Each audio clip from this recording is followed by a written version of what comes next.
Welcome to the Academic Woman Amplified podcast. I'm your host, Kathy Mazak, tenured full professor, mom of three, and firm believer that the culture of academia needs to change radically. Women are revolutionizing academia within institutions that were not built for us. If you're ready to reject the culture of overwork, kick guilt and overwhelm to the curb, and amplify your voice to make a real impact on your field without breaking down or burning out, you're in the right place. And it all starts with writing. Let's go. Are you working weekends? Maybe weekends and evenings? Maybe waking up before the kids are awake and evenings and weekends? I want to talk in this episode about how to stop working weekends. First of all, if you are working all of those extra hours and you feel frazzled and exhausted, you are absolutely in the right place with this podcast. And I just want to say, I see you, I hear what you're doing, I understand, and I want to talk about concrete ways that you can put boundaries around your time so that all of your academic work, yes, all of your academic work fits into a 40-hour work week. Now, some of you are thinking, this is impossible. There's just no way. So let me be very clear about what we're going to talk about today. There's two main things that you need to do or invest your time and thought into in order to stop working weekends and evenings, and let's just say overworking in terms of number of hours in the week. Two things. The first thing is you need to know the systems, processes, and how-tos of academia instead of making them up yourself or reacting to systems all the time, reacting to what your institution's asking you, reacting to burdens on your time. And so you feel like you're always playing catch up. You're not proactive with your systems and processes, but rather you're reactive. And that leads to this overworking. So I'll dive into that. Then the second thing we're going to talk about is mindset. Now, some of you might be thinking there's no amount of mindset that can reduce the amount of work I'm doing. But I will tell you that the biggest shift that you need to make is in your mindset. And it is the most tangible, most effective way that you are going to stop working weekends. All right, you ready to get started? Let's start by thinking about these two things. Thing number one is the systems, processes, and how-tos. Now, I think there's something really wackadoo about academia and academic culture, and that is that the training we receive doesn't really give us a lot of preparation for the job we actually do. Okay, so we do receive research training that helps us be researchers, definitely. And some of us, not all of us, receive teaching training that helps us to be good professors in the classroom. But really, nobody teaches you how to run a meeting for your service work. Nobody teaches you how to manage multiple projects at one time, right? So there's actually systems, processes, how-tos, and strategies that exist that are already thought about, but there's some kind of big secret, right?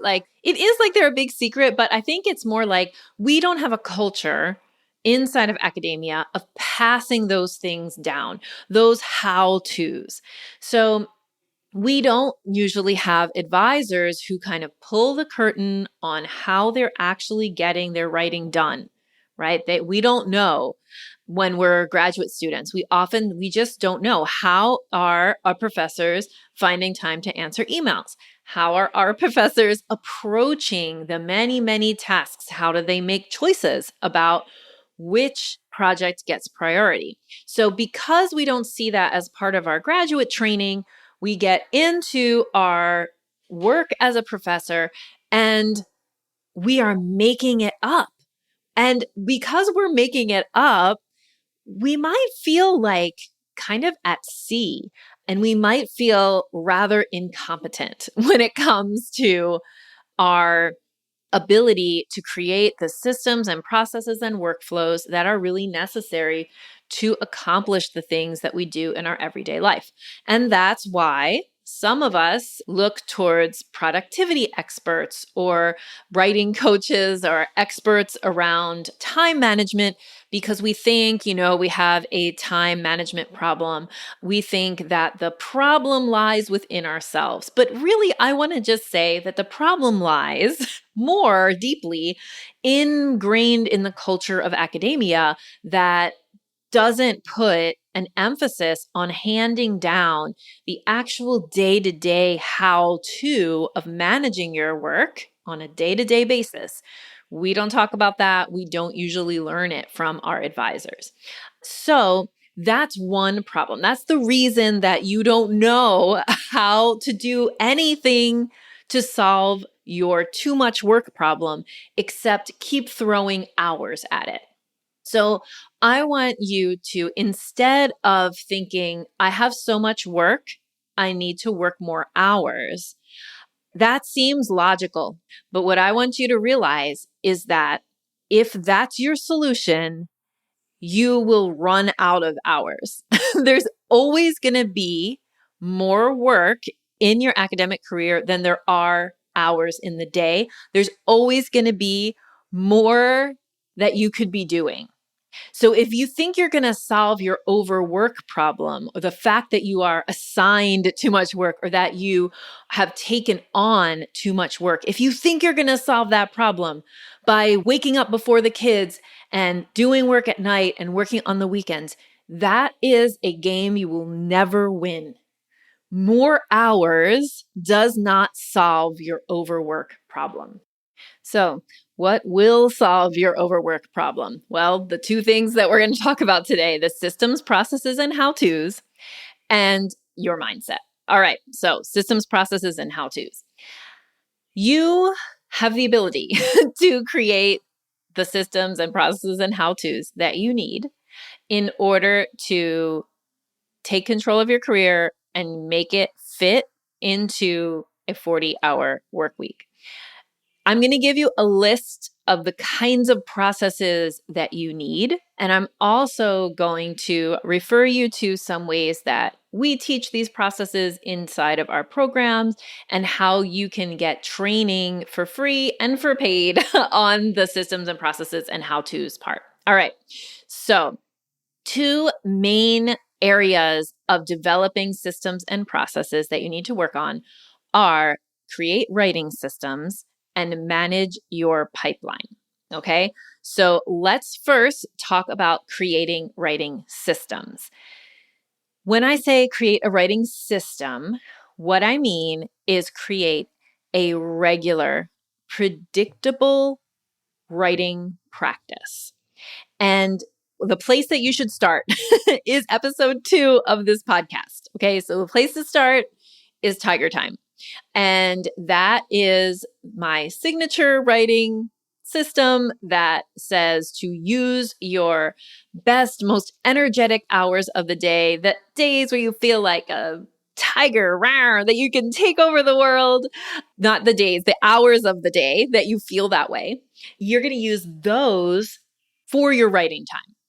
So if you go back and listen to episode 2, I talk all about how to do that, why to do that. And that is one piece of the writing systems that we teach inside of our programs. I'll just list the other ones out for you. You can find lots of info in this podcast and on my blog. And also I'll refer you to the I Should Be Writing Facebook group if you haven't joined that. And my Facebook page, if you look in the videos section, you'll find so many free trainings related to writing systems. And so what we do inside of our programs is we teach how to put these different writing tools together to create a writing system that works for you. And this includes how to use retreats, whether they're retreats that you pay for or whether they're retreats you create yourself, how to use sprints, how to use your tiger time. So all of those things work together to create a writing system.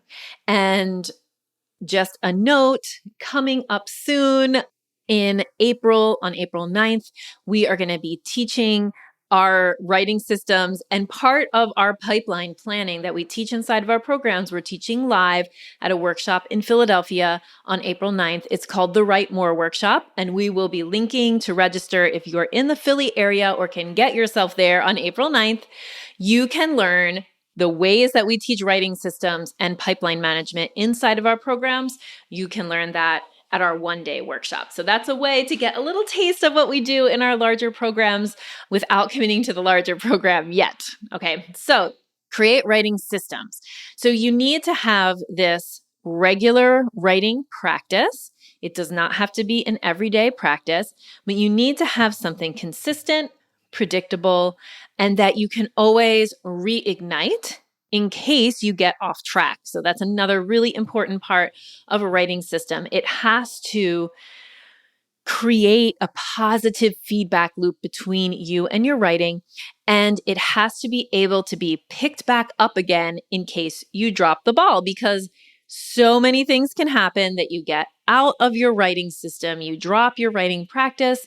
You need to have guilt-free ways of getting back in. So all of that is going to help you not work weekends. Why? Because there's a couple of reasons that people work early morning, late evening, weekends. If you just like to do it, then you should absolutely do it. So I say that about everything. All my advice is, if you want to do it, just do it. But I think a lot of people are attracted to this podcast because they actually don't want to be working weekends.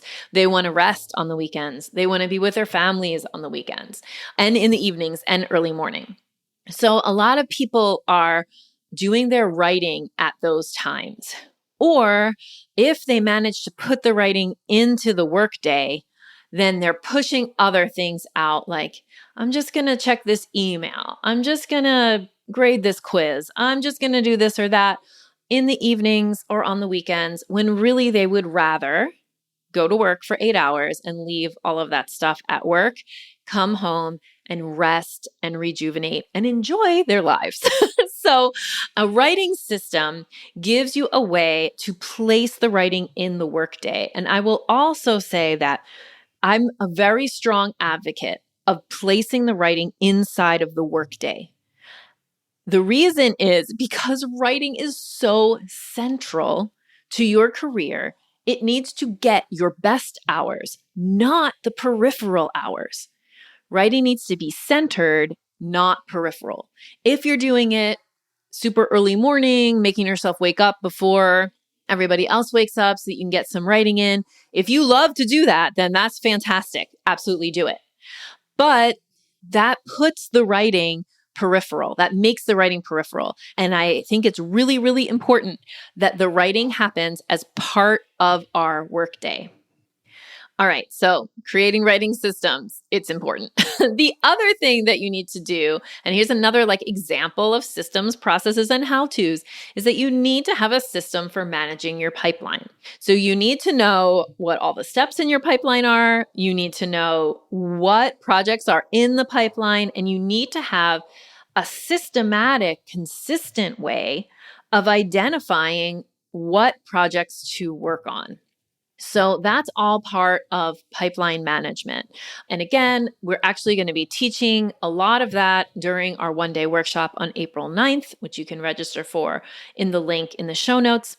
But it's also something that obviously we teach inside of our programs, both the writing roadmap, which is coming up and will be open for registration in April and May, early May, and then in Amplify, which is open for registration right now.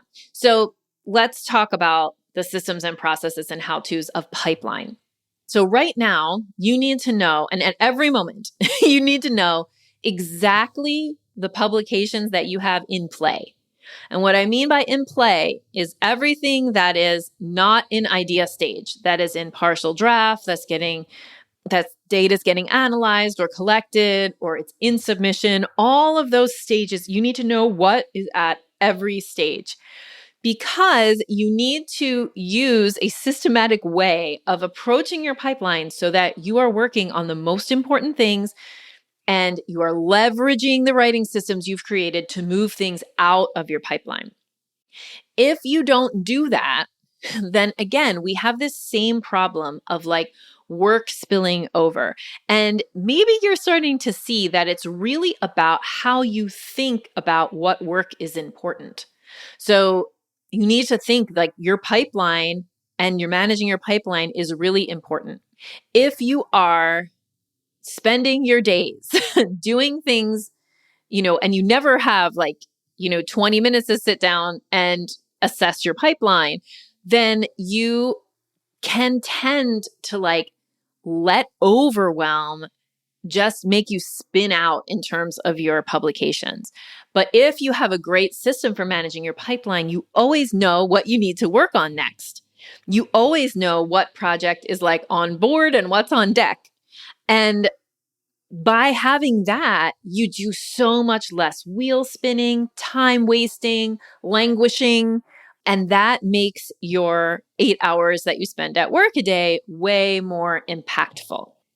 So that's how managing your pipeline, because you have system and process for doing it, that's how it's going to help corral your day into the 8 hours. So you're not working weekends, evenings, and early mornings. All right. So those are just two things, and they're the things that in our programs we emphasize, right? We have a whole section of our Amplify framework, and we're going to link up that diagram of the framework inside of the show notes. You can see our Amplify is our framework for going up for tenure with confidence. And the reason that you can go up with confidence is because you have more publications and you are less stressed. So that is the purpose of the Amplify framework. In the last podcast, we talked about the clarify part, like what we need to work on to get really clear and focused and how that helps you write and publish more. And in this podcast, we're really talking about the demystify part of the framework. And the demystify part of the framework is where we teach the systems and processes and how-tos and the mindset work that you need in order to write and publish more, go up for tenure with confidence.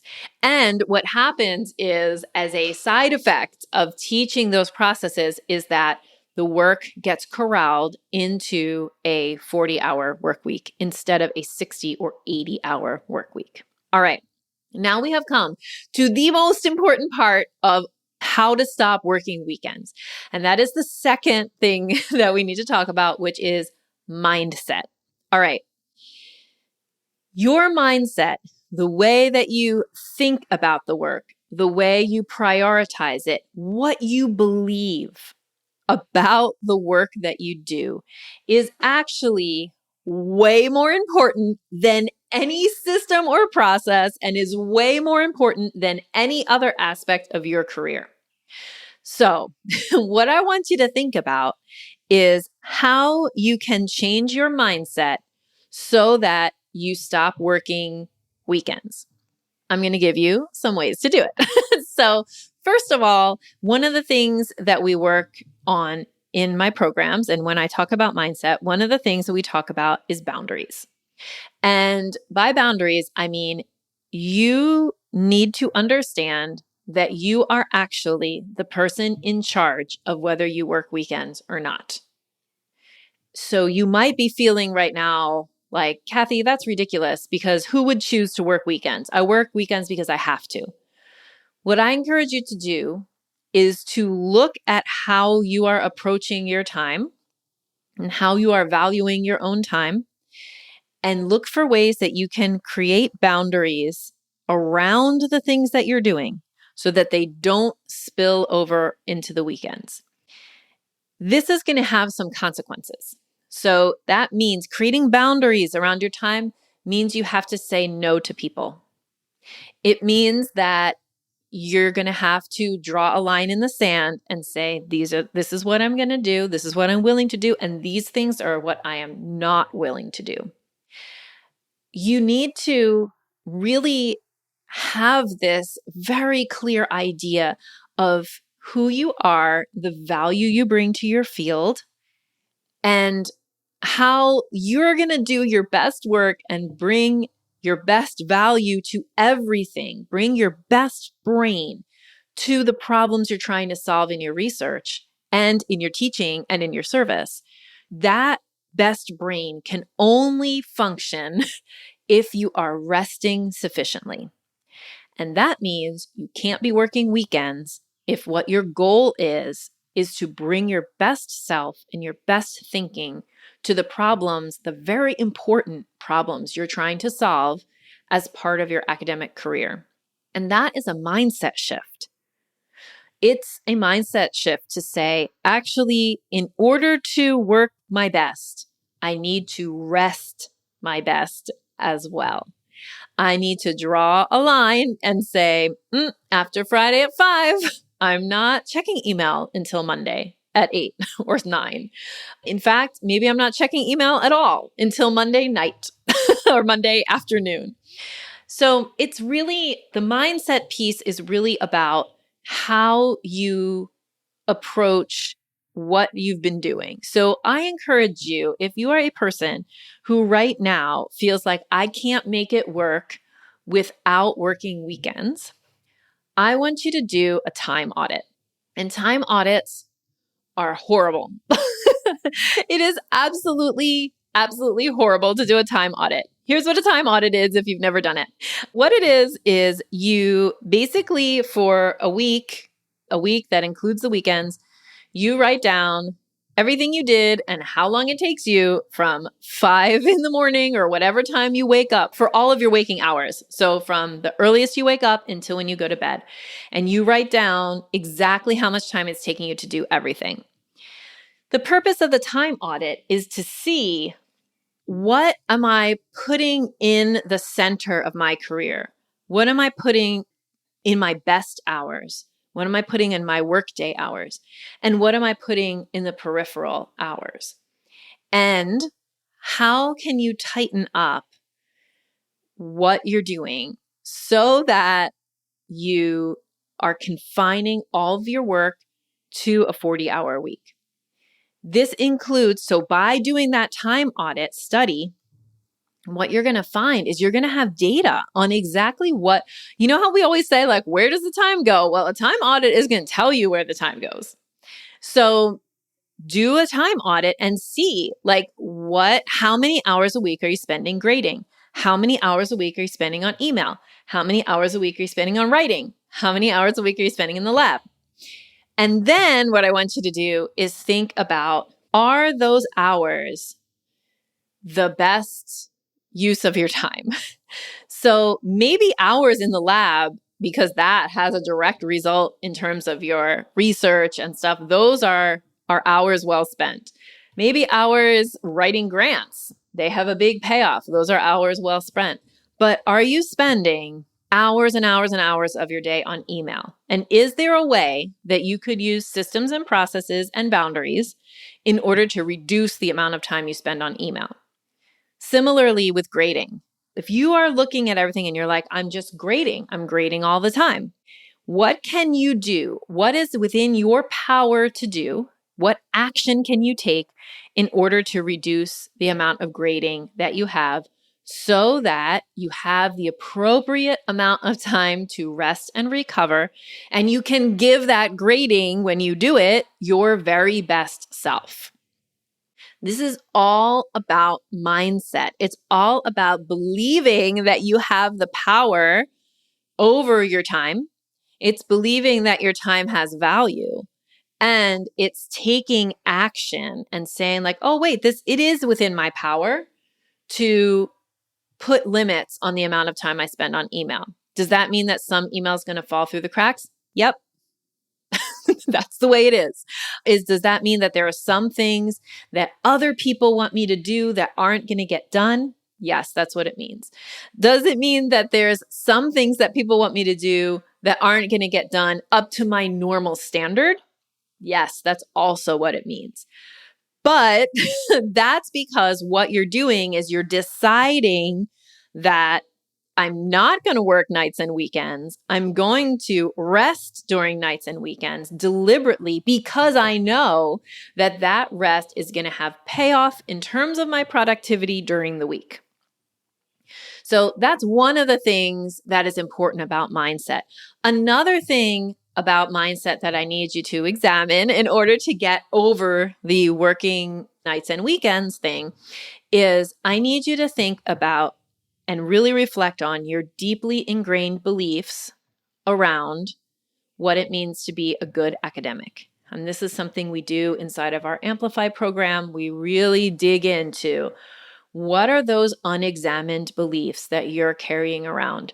Are you carrying around the belief that you aren't a good academic unless you're working nights and weekends? Are you carrying around the belief that the best academics are busy all the time? What are those beliefs that you're carrying around? Are you carrying around the belief that you are powerless over your time? Hey, I get it.